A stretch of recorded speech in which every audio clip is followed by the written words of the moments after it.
Thank you all for joining us here.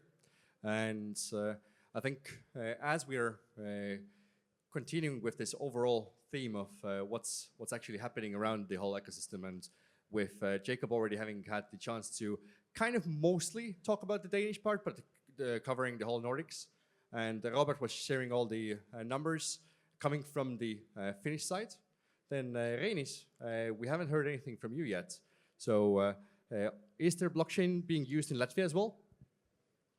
Yes, there is. Matter of fact, there is. And actually, we're working on some couple of good initiatives to make Latvia more attractive towards Web3 companies. And that includes being able to pay your share capital with cryptocurrencies, being able to pay some of your taxes with cryptocurrencies, opening a bank account within the central bank of Latvia, keeping your segregated customer funds, and also being able to access SEPA payment system through the central bank.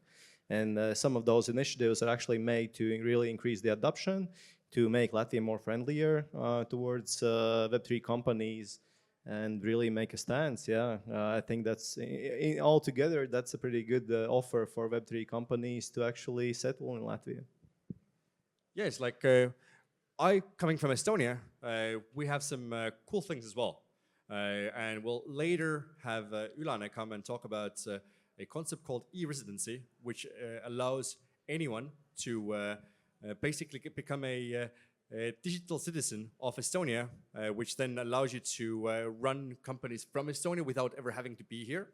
And we have fun stuff like zero taxes for companies reinvesting their profits into actual things, which means it's possible to build companies, and it's possible to invest in crypto as well as a entity without having to almost ever pay sales tax. However, what you were just sharing on what's being possible in Latvia with crypto, that's even getting me a little bit, yeah, I would love to do all of this as well. But Jakob, do we see similar themes happening in across the Nordics, as Reinis just shared about Latvia, or not really? Not really. I think, let's start with Denmark. We've got high taxes. We've got complicated tax system. They're not very proactive. It's all about blockchain is something to get financial gain or do something that's bad.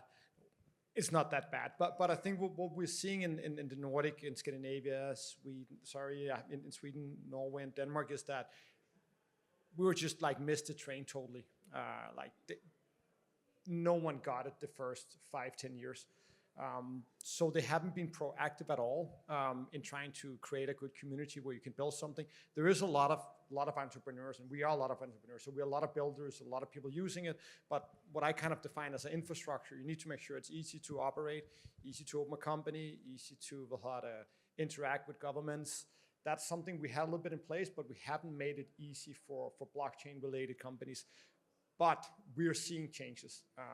And I think, again, that's why I'm really pleased to be here. When we hear some of these different things, it's not just a bro, it's actually a government putting something into place. We can actually now translate it into this would give more GDP, it would give more talent attraction, and use some of those classic KPIs that you need to use if you want to convince a government. So I don't think I know Norway is in a better place. I don't think we're at a place where we should be, but I think having you guys going, basically leading the way would help Scandinavia to become a lot more proactive towards it, so we don't lose it to Southern Europe or lose it to the state or South Asia.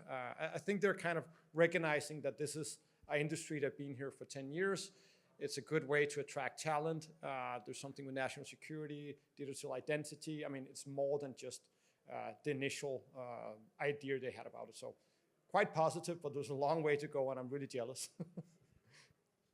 Yeah, it's been always funny looking at how everything is happening in Estonia, Latvia, Lithuania, where the countries themselves are kind of like trying to be proactively competing between each other, who has better regulations to attract the Web3 companies to be there. Estonia, for a brief moment, had like the most relaxed rules. And as a result, we had like 80% of all crypto companies being in Estonia somehow, without doing any business here, but they just had the license at least.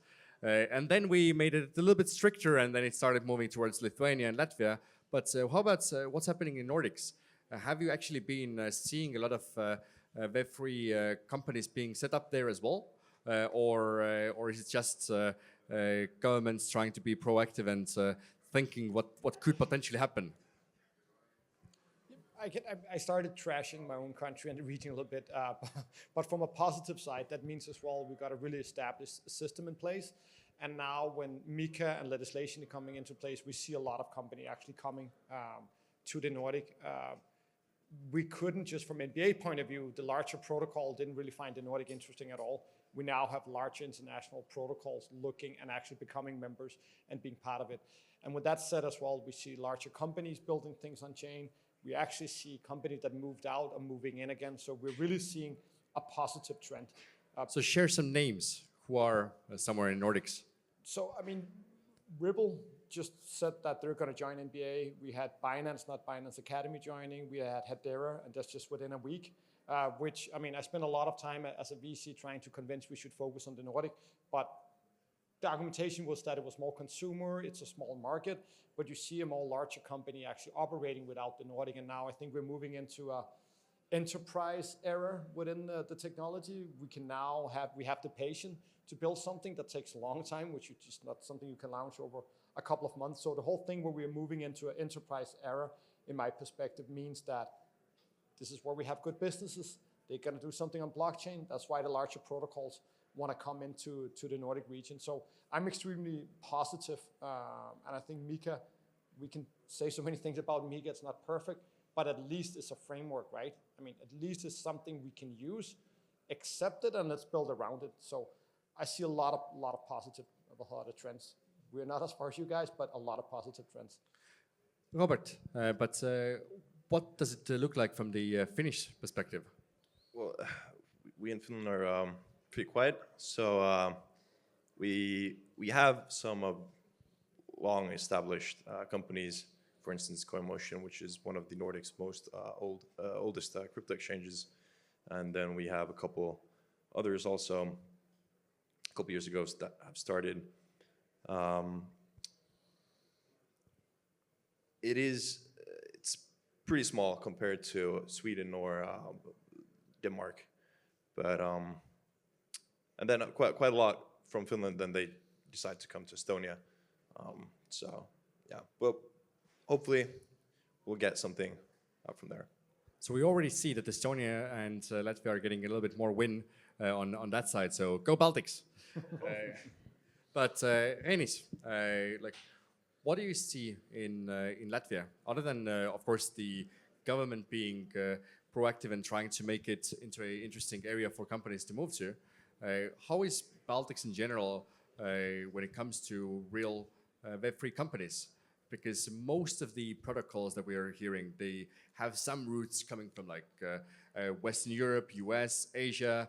There are some companies that have been coming up from Denmark, Sweden, Finland, but then have gone somewhere else. But what does it actually look like from the Baltics perspective? What cool things are there, if any?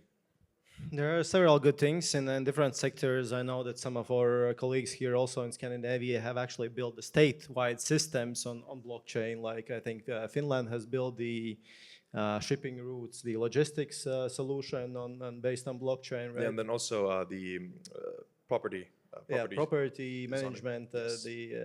Estonia also has built basically the e-voting system is somewhat built on blockchain, right? So there's and different the digital health records. Yep. So there are even state-like initiatives that is being pushed in the region. But for us in Latvia, we all obviously are proud about Air Baltic, our colleagues and sponsors here for this conference as well. Air Baltic, national airline, actually owned by Latvian state, has first airline in the world which accepted Bitcoin for tickets back in 2014 already. And now they're basing the whole customer loyalty system basing on NFTs, right? NFT loyalty programs. So that's also very interesting that even big corporates sometimes comes in. Besides that, we have in Latvia, we have companies like Gravity Team. They provide large part of global liquidity, so balancing markets, working with all the major exchanges and stuff like that. We have Blockwiz, which is like little software development house. I like to call them a little Accenture, just for blockchain, you know, and then stuff like that. So actually, there's a lot going on, and I think the general understanding, and you mentioned this competition between Baltic states, right? So there is a competition, I agree, but at the same time we are driving each other forward, I believe. So that's good. That's our only chance. We are small, agile countries, and we have to move forward. We have to be the first, have to offer the most interesting legislative initiatives to actually be attractive. We cannot compete on the scale of I don't know, Germany or some bigger countries, but we can do those little innovative things to be first and be welcoming to let's say the new industry like Web3. Jakob, if there's a company at the moment in the audience who's kind of thinking where to be because they understand as a, let's say, German company don't want to do something in Germany, or even France might be difficult for some reasons or whatever, would be a good argument for someone to look towards Nordic specifically, either Denmark or one of the other Nordic countries as a place to move? And what is your own favorite place in the whole ecosystem where companies should be going?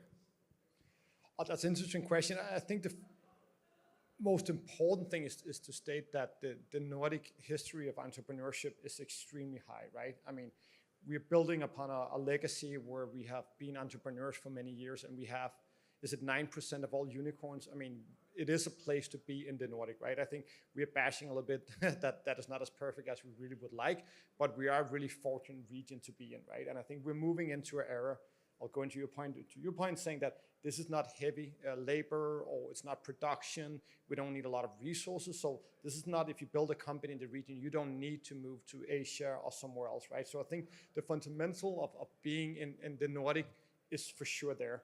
We still miss some infrastructure, and maybe you can get a bank. You can't really get it in Denmark. I mean, in the broader picture, I think it's smaller things. So if you should decide a place to stay, I think it's about customers and it's about talent, right? So I think it's about what you want to do, right? If you want to be more in the financial market, maybe that would be Stockholm and Oslo because they got a long, legacy of that. If you want to be able to build a product fast with the government or being quite active with government sector, it seems the Baltic region would be the right place to be.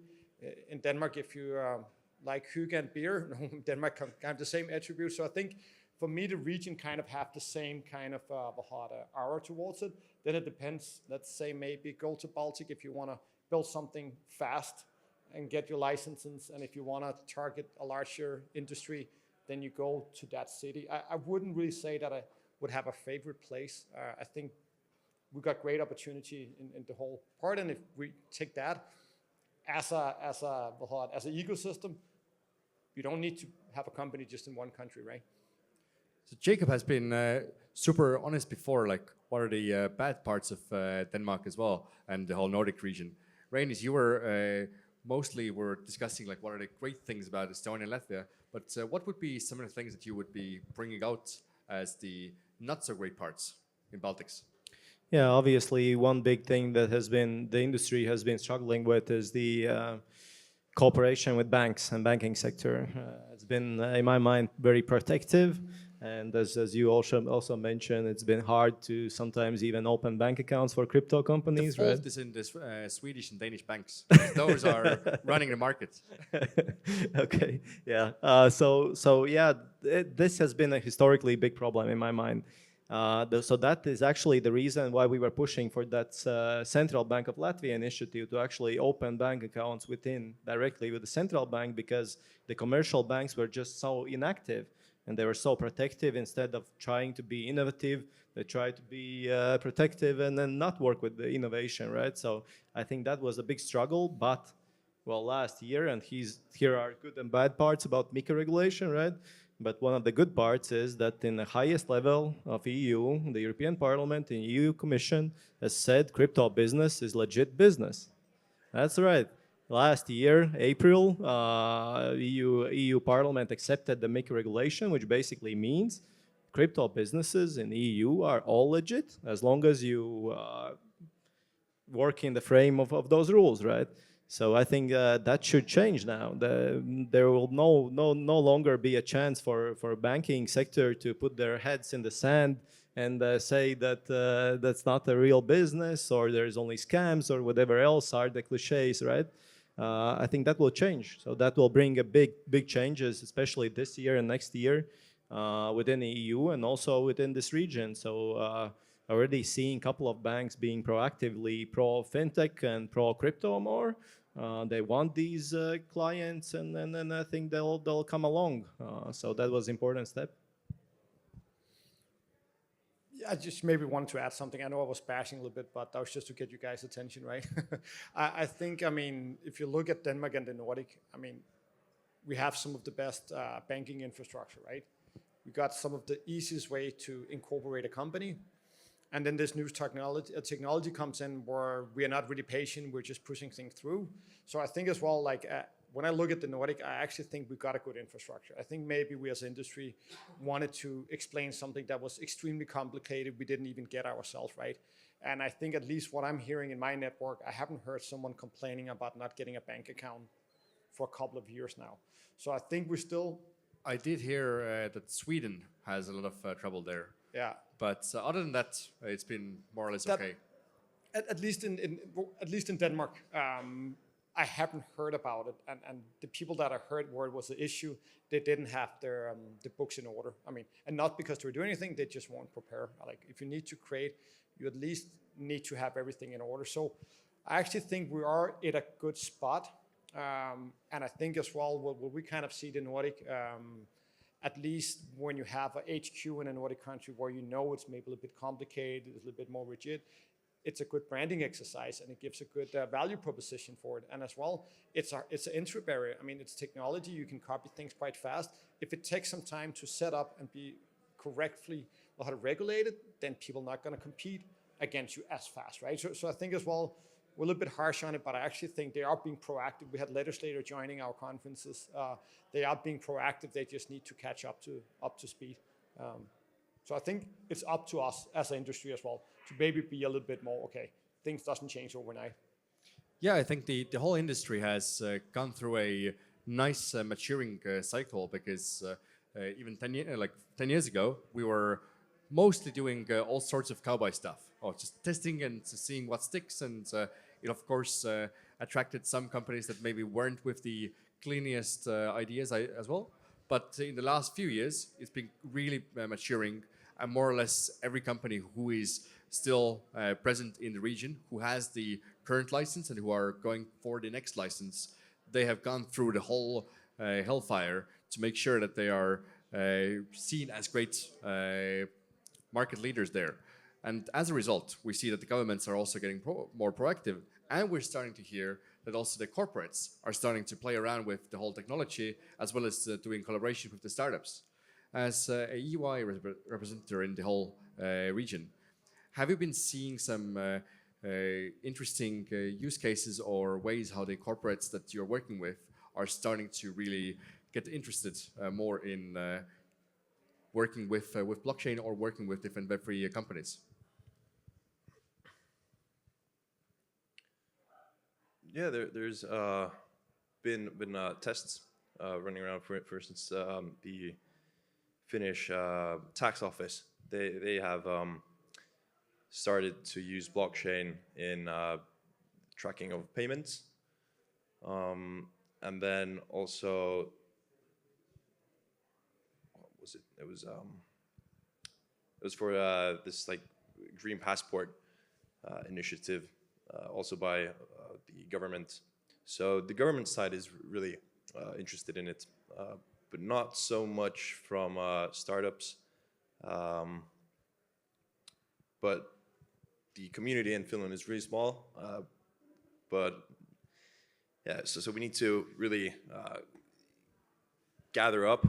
So me and Kevin, we've been also trying to initiate meetups and stuff, but not that many are willing to come. But then when we have events by Nordic Blockchain Association in Copenhagen, it's always full. And then the same around here, you have a lot of people coming over.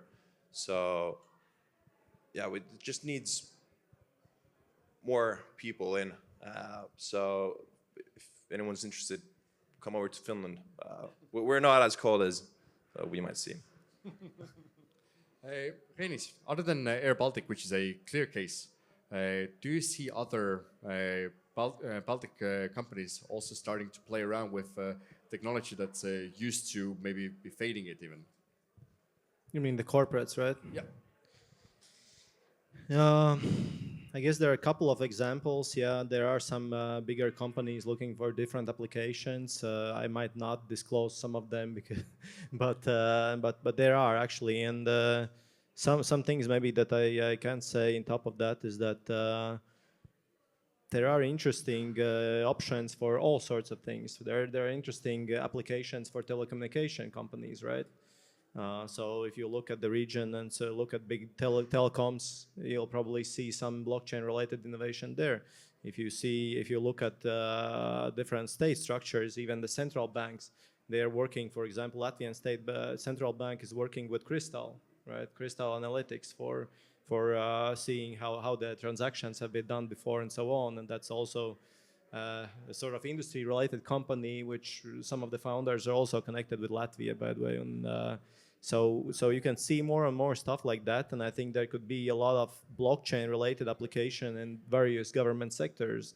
Some of that is already used, but some of that is already a potential. So we'll see. There are some, I would say, in telecommunications in Latvia, there's a bigger interest in blockchain applications in various ways, but yeah, Air Baltic is definitely leader in that way. I would say that I'm quite optimistic that this year will bring some more companies on board, since the whole Mikkel regulation is coming along January 2025. You can get first Mikkel licenses, and that will encourage also the commercial sector, banking and so on, traditional banking, to go more into blockchain, and you'll see more innovation in that direction. So basically, aviation and telcos in Latvia, supply chain and government and taxes in Finland. What's happening in Denmark? There's some really interesting things, and I think again, we kind of tend to look about all the exciting stuff, right? But what we see is infrastructure. I mean, just to state the obvious, which is not in Denmark, but the ETF, right? There's larger financial institutions doing a lot of micro settlements. I mean, we are already seeing a lot of use cases out there, but because it's not built by the community, is built by themselves, we tend not to look into them. In Denmark, there's two really interesting projects. If you look into, in my opinion, the ESG reporting that's going to come in, I think that's going to be a place where blockchain trust and transparency would be a really good use case.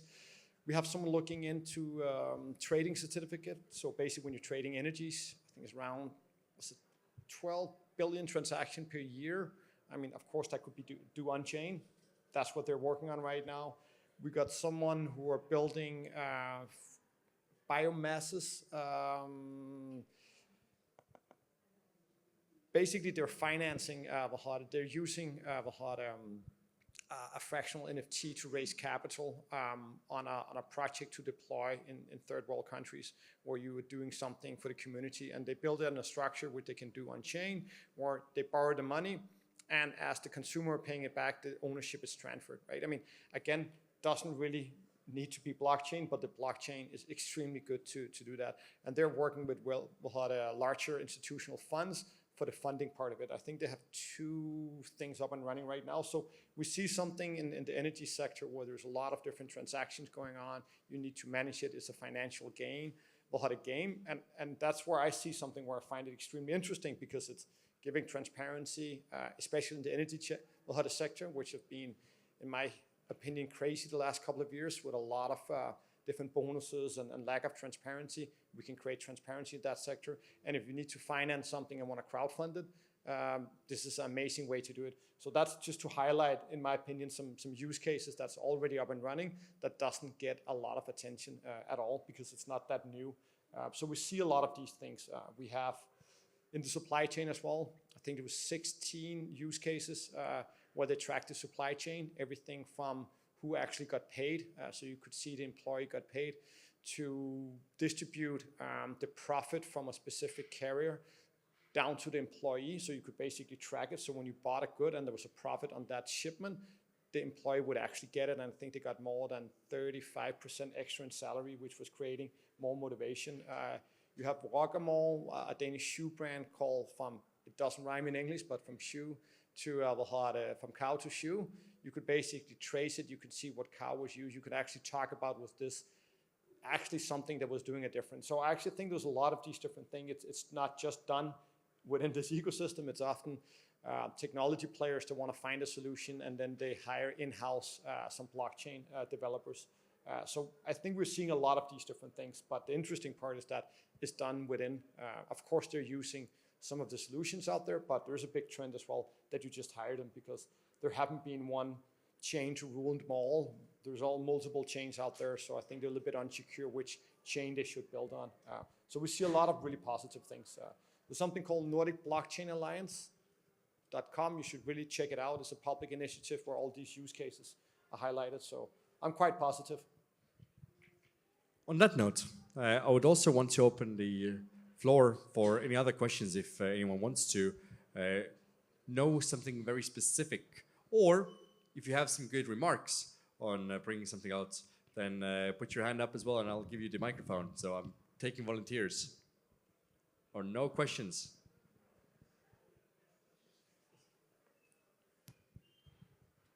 Oh.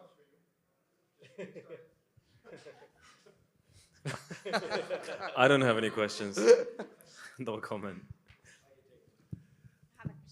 I can just give a little comment. I was supposed to be on a panel, but since I'm leaving EY in a week, I left it for my great colleagues there as well. But I'm representing in Norway also, I'm representing Nordic Blockchain Association on the board there. In Norway, I think I would like to add towards what you said, Reinis, that I don't unfortunately think it will be that easy with the banks, and Mika will come into and they will all automatically apply it. That's down to the fact that the banks, they can actually refuse to take you on as a client if they don't have the competence. And from working with banks since 2015, within this area, I can assure you, they don't have the competence. They will refuse it. Over the end, I totally agree with you. It will open up, but it will take more than a year. So I'll just like to add, in Norway, we're actually having discussions with the largest banks there about DAOs. As long as they're legally wrapped, and you have KYT at least, you can do it. Like you said, Sander, in Sweden, totally impossible, even though it's the same bank. DNB in Norway, the largest bank in the Nordics, they invited me in. We had a talk for 3.5 hours in depth about DAOs. 6 persons. They know, they understand, but same in Sweden, impossible. Denmark as well. So that's why we call it, ironically, see it, because Norway is definitely not a tax haven, but for crypto companies, we see actually Swedish companies, Danish companies, wanting to come to Norway because we can facilitate a bank account. And that's quite ironic, I would say, in the whole thing. But on the other side, just like Jakob said, what we're also missing is here, one thing is to get a bank account, but do we get an accountant or an auditor who can commence the work?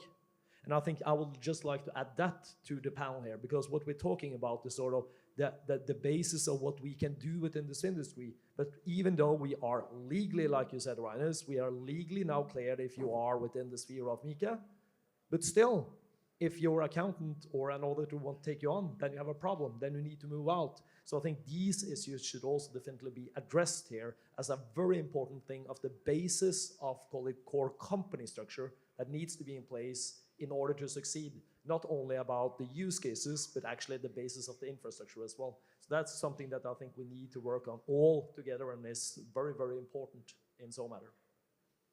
And also I would like to mention, since you talked about the companies, Norway at least have 3 unicorns with Axie, Due Analytics, and Hansen as well. So things are growing, but none of them are in Norway. They're all out, and that's also a picture of the whole landscape. So I think we need to also, from a political level, raise it up and put the premises in place, and not do like Norway just did last week. They put up a suggestion for a new law about mining. So now, if the law comes in place, the governments can just by a click say, no, we don't like your activity, go straight out on the day. So thereby they more or less shut down all mining activity in Norway. And ironically, they just move the containers over to Sweden and do the same shit. But this is just to illustrate what's going on in the landscape. So quite a lot of different stuff going on also on the backend side. And as a last thing, I would like to say on the banking side, there's actually quite a lot of Norwegian banks who is far ahead here compared to the other ones. If you look into Sparebank 1 in Norway, they've already done an NFT project back in 2021 with Svalbard.money. And right now they're actually having a Bitcoin ordinal project out there on Magic Eden. No one really knows about it, not even the bank. They don't understand what they're doing, but I can tell you, it's out there. You can go and buy it, it's there. So go and check it out, because that's also far on the edge side of what's going on in the whole sphere there that no one actually pays notice to. And I think that's also the important elements of being able to push these guys to actually play with the same side, understand it's safe. And that's where Norway is miles ahead compared to Sweden, Denmark, or Finland, for that matter, I'll say, in terms of the banking maturity level. So I'll rest it there. Thank you for bringing this in, Magnus. It's always valuable to get your insights. This is a question concerning for Latvia. You said that now security tokens are quite legalized. But how in France, for example, go to the securities commissions, it would cost me, I would still have to hire a lawyer. I would still have to go to the securities commissions. It would cost me about 50,000 euros, right? How much would it cost if I were to do that same process in Latvia, for example? Yeah, that's a very specific question. My guess would be less than France, but since just the work hours are less expensive in Baltic states than in France, I guess, right? But the exact number I cannot tell you. The only thing, probably there's still salary gap between France and Latvia, so even the lawyers cost less in Latvia. I have a question. Thank you so much for the interesting discussion. Can you please comment about the interest of traditional financial institutions, let's say e-money institutions, in terms of the adoption of the MiCA? Do they have an interest to provide the virtual currency services? And what is the approach of the regulators in this regard? Thank you. In your countries.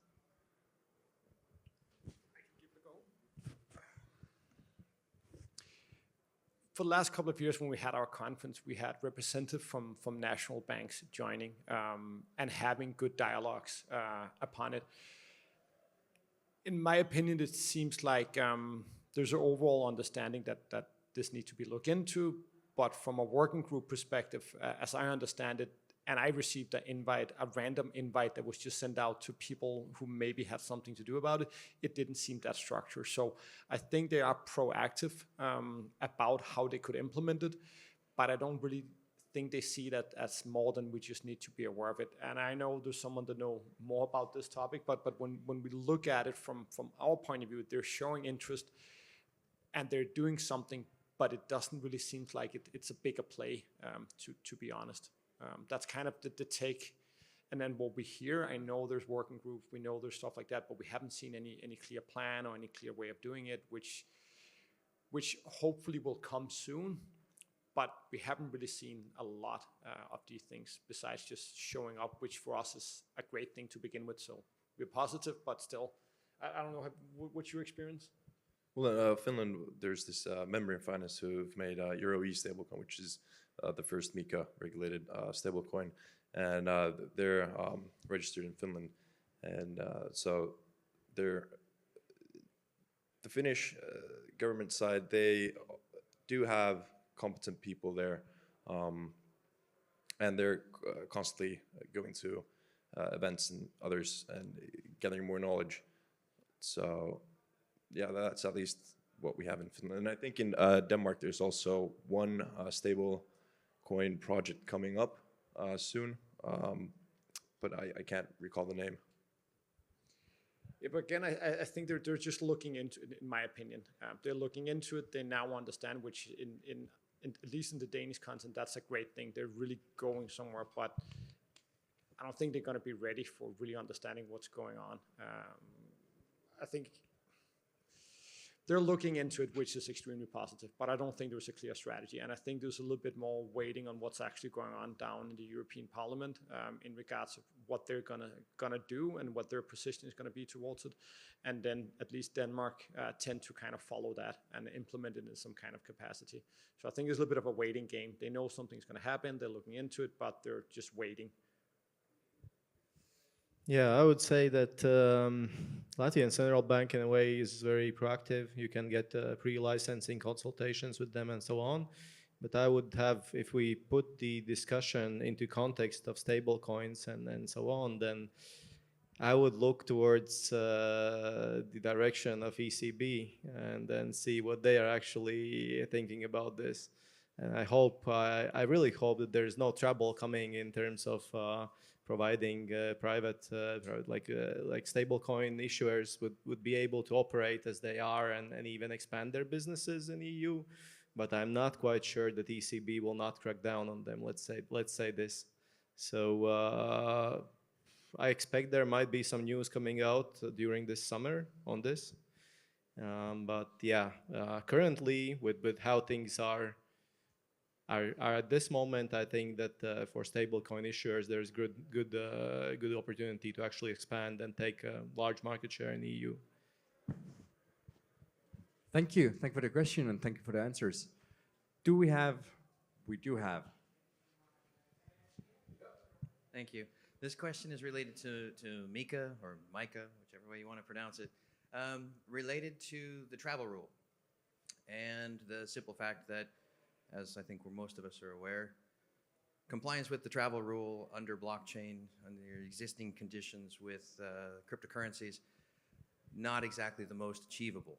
What is the blockchain associations, what are they talking about? Are there talking points where you have committees that are addressing this issue to try and educate the government, to influence that, to try and come up with a solution that would be workable for both sides?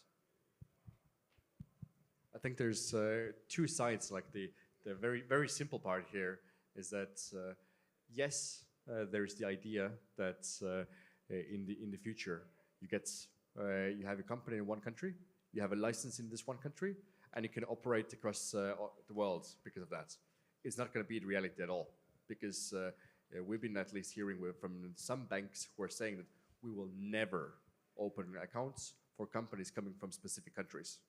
And I think that's the part where the whole thing is still, we don't know what's going to happen, but yeah, there are some parts which will never really happen. But there are some other discussions that Jakob can bring in maybe. Yeah, I actually want to give the mic to to Magnus down there because you've been a little bit more into these things. I think again, just to state, we are talking to them. They are being proactive. It's just hard for us to understand what their strategy actually is, right? They know there's something need to be changed. They're aware of it, but it's a little bit more on an ad hoc basis, and that's why we try to basically look at it and give them some, let's call it white paper. So that's the process that we are in. But I know you've heard a little bit more about the details, right? Yeah, and it's back to what you said, Sandra, I think, of that there's not going to be, even though people tend to believe that Mika comes with 4 corners and now we have a framework, it comes with 2.5, because we have so many things that needs to come up with some interpretation surrounding whether or not it's fully decentralized or what a large collection of NFT means or whatnot. And that means that I always say it comes only with 2.5 corners. So that's down to us to shape it also, because if we sit and wait for ECB and EBA and also ESMA to come up with these clearances, and we hear now indications of, just on the wording, fully decentralized. Yeah, we think we will land on that all a relevant competent authority, i.e. the local financial authorities, will make their own interpretation of it. Come on, what's going to happen then? It's going to be a totally chaos and a mayhem. And I think that's down to what you described there, Sander, and that's why I sort of refer to on the banking side. I think it's the same. They will try to hold back as long as they can up until some smart ass comes up and say, hey, this is in breach of the EU EEA competition rule of free flow of capital. You cannot refuse me. But that will probably take 2 years, and that's the catch-22 for them, where they will meet themselves in the door and where sort of saying the fun starts.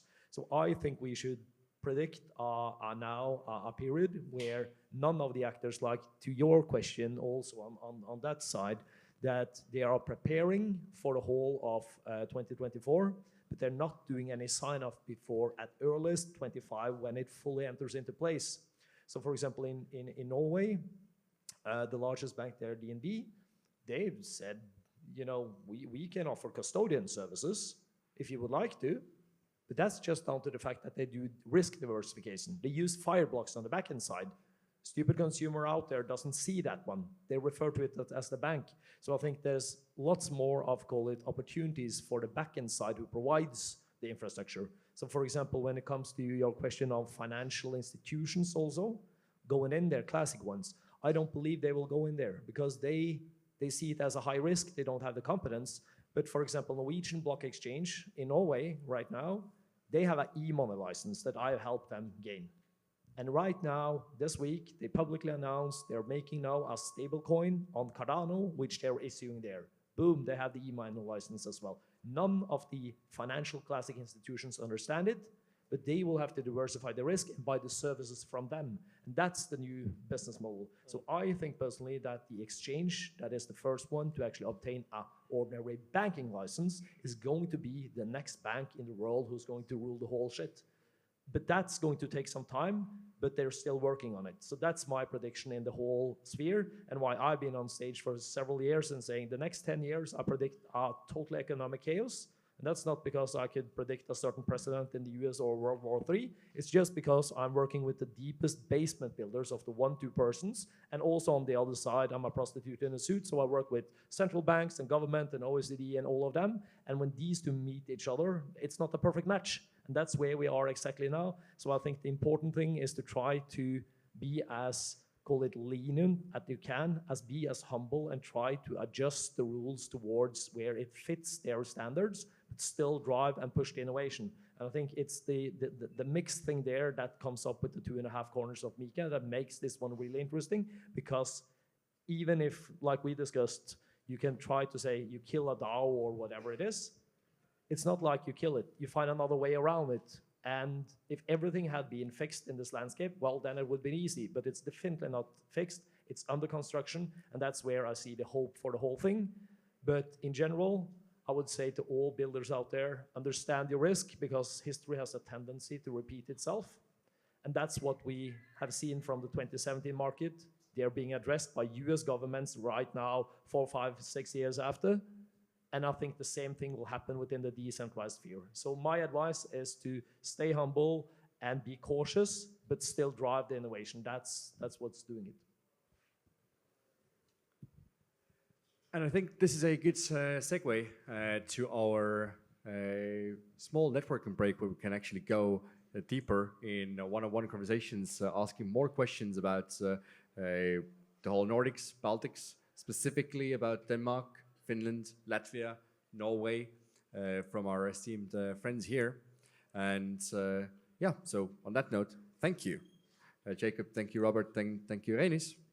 And for everyone else, we're gonna do a 30-minute break of just networking, followed by a panel where we're gonna be looking a little bit deeper into what's actually happening in Estonia, who are the builders here, what's the community like, followed by a talk about what is the e-residency and how can you become a electronic citizen of Estonia, followed by bringing some of the local regulators and let's say government people on as well. And then after all of this, we're going to be looking at one of the most cool Web3 movie, having its director and writer come and talk to us before we launch this. But for now, 30 minutes of networking. Thank you. Thank you. Thank you.